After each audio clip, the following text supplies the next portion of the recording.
I used to wander around the supermarkets. I used to love wandering around the supermarkets and seeing what was new on the shelves.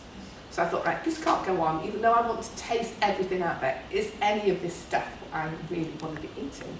So I used to read all the ingredients on there, and I used to ask my body, do you really want this? Do you really want this food that actually doesn't make any, it doesn't sound like food, it sounds like a chemical, or it doesn't sound particularly healthy. Do you really want to be eating that? And my body's going, yeah, I want to try it.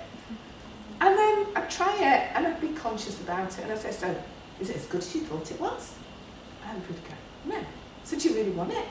No. Do you really need to finish all of that? No. So it's about training your inner being to actually understanding, or getting that inner wisdom going on within us to actually respect our body and what our body wants. Not what our head thinks it wants, not what we've actually been brainwashed by watching the Marks and Spencer adverts into what we're eating, but actually listening to what your body wants. You know? Our heads don't know what our body wants, but our body does. So we eat because our body wants nutrition. What is the best way we can actually have that nutrition, have unadulterated, pure nutrition? It's through eating raw food. Yeah?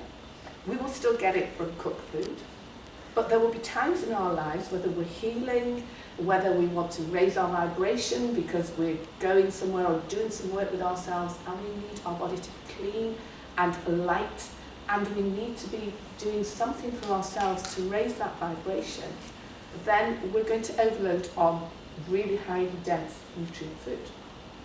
Okay? A lot of people go and have a raw food diet and have it 24/7, 365 days a year, and they're fine with it. The important thing with the raw food diet is that you're actually having a healthy raw food diet, number one.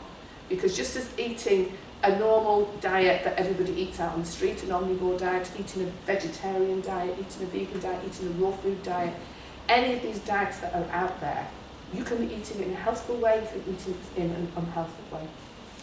So the food that you're eating in the raw food diet, is it healthful? I mean, I used to remember when I first started raw food, and I absolutely loved it, it was all nuts, nuts, nuts, nuts. It was like, what cake can I make with all these cashew nuts now? And it's like, but it's healthy. No, it's not healthy when you eat it by the bucket load, but that's what I thought.